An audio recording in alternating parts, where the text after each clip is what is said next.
going on, guys? It's Kip2K here, and welcome back to a brand new video. Now today's video is going to be a little different, guys. I've decided I'm going to go through, spend a little bit of time talking about Cold War to answer the question, is it worth buying Black Ops Cold War in 2025?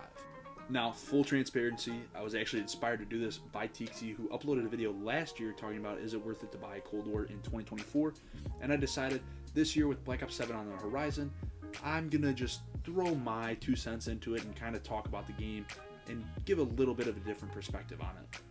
Now, we've got a lot to talk about, and I'm not trying to take up your whole day, so let's just get right into it. Now, starting off, we're going to talk about the movement, which is very different from any Call of Duty that we have now. There's no tac sprint, you have your sprint, and you have your slide. So it's a slow-paced Call of Duty, but also fast-paced at the same time.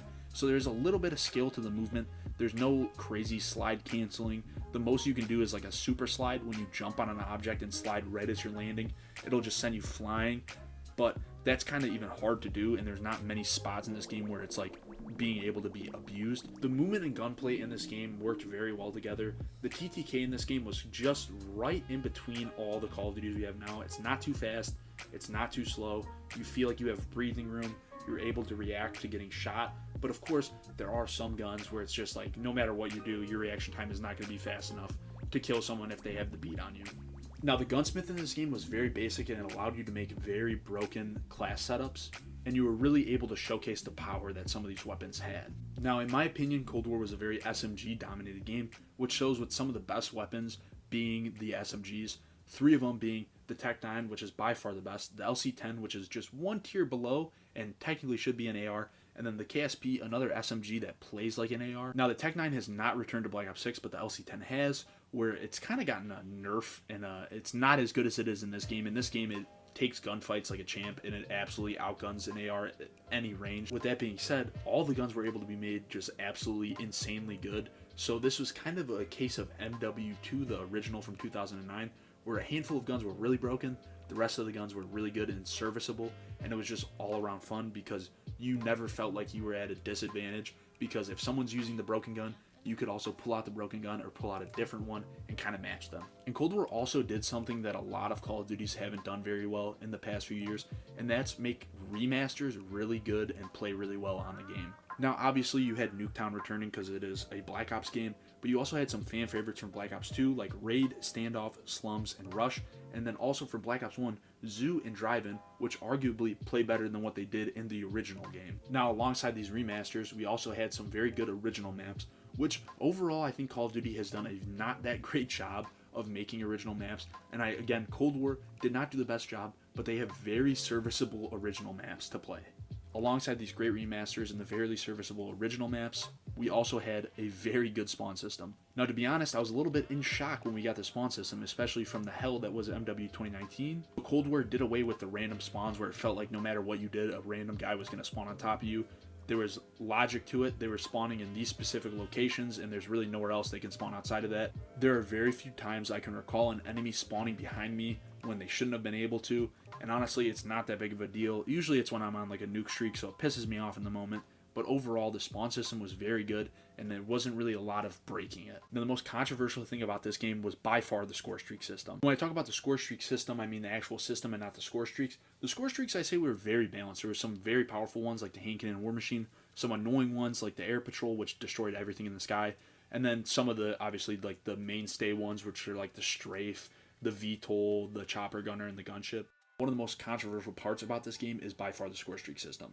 It's different from a kill streak system because when you have a kill streak system, you get like 4 or 5 kills, you get a kill streak. If you die, you restart from 0. In this game, your score stays throughout the whole game, no matter how many deaths you have. So you have some games where people that are like negative or double negative or just like barely positive are getting insane streaks or still being able to get their streaks. But on the other hand, if you have someone that's good at the game, they're struggling, they go on one like 10 kill streak, and then, oh, I have all my streaks now, even though I've been playing bad the whole game. So it kind of rewards you for like just playing, rather when the game should really reward you for playing objective, taking good gunfights, getting kills, being able to just be better than everyone. Now, me personally, I'm a little torn on this. I prefer a more kill streak based system, but I also don't mind the score streak system. So if you're like me, again, you probably will not mind it as much, but you'll have every once in a while those games where you just kind of wish that it wasn't a score based system. Now it's time to move on to the player count. Now obviously, officially we don't have a player count. They've gotten rid of that in these recent Call of Duties. So we pretty much have to just go based on wait times. Now all the testing I did was with crossplay on. I've had crossplay on for the past like 6 months.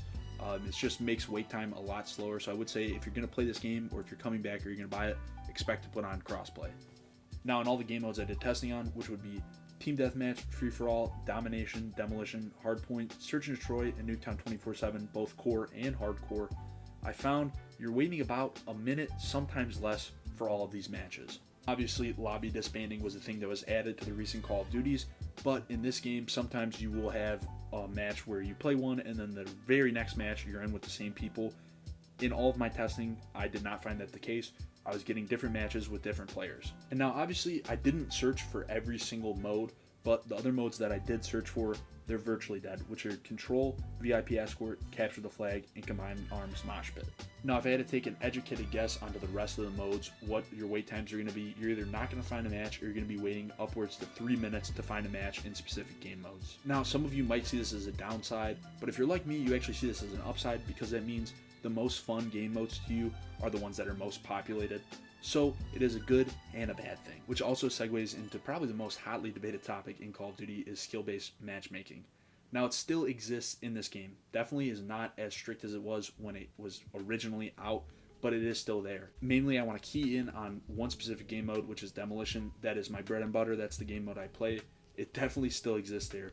You'll have obviously those bot lobbies, but every once in a while, depending on what time you're playing and what day, you'll have those days where it's just the sweaty players are out and you get thrown into those lobbies over and over again. So you'll definitely see the same players over and over again. You'll kind of start to build like little rivalries between them. You'll know, oh, this lobby's going to be annoying, or these guys playing a 6-stack, I don't want to play these guys. So it's kind of nice in that regard because you can recognize people, but it's also might be annoying for new players to be coming in. You don't know anything and you're running into the same guys over and over again. Now if you're new to this game, it's going to be an uphill battle, but trust me, this is going to be the best Call of Duty to start on, especially if you haven't played it in a while. So if you have this game and you've never played it, or you're contemplating about buying it and trying it, definitely give it a fair shake. Give it a few hours. Don't just drop it right away because you get into a lobby where people are spawn trapping you. Now it's that time of the video where I kind of give you guys my final thoughts of Cold War. I've given you all the good, I've given you the bad, and I've given you the truth. So what are my thoughts on Call of Duty Black Ops Cold War? This is by far one of my most favorite Call of Duties of all time. I think it's definitely up there with like the golden era of Call of Duty. It is one of my most played. I think I'm rounding about 18 days played on this game, and it's all been fun.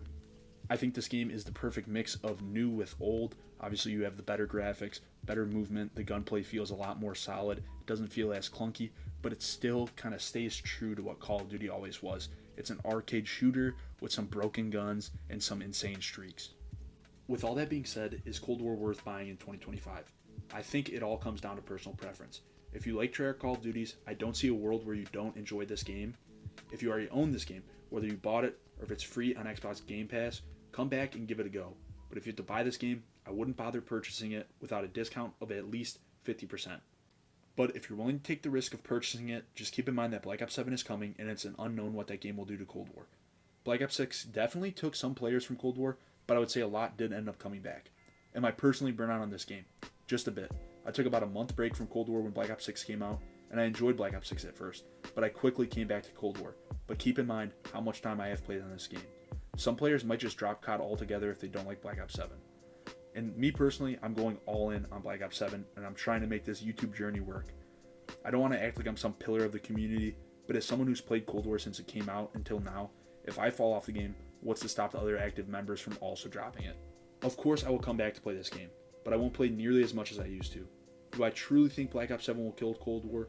No, but it might just take the majority of the player base. Truthfully, the ball is in Activision's court.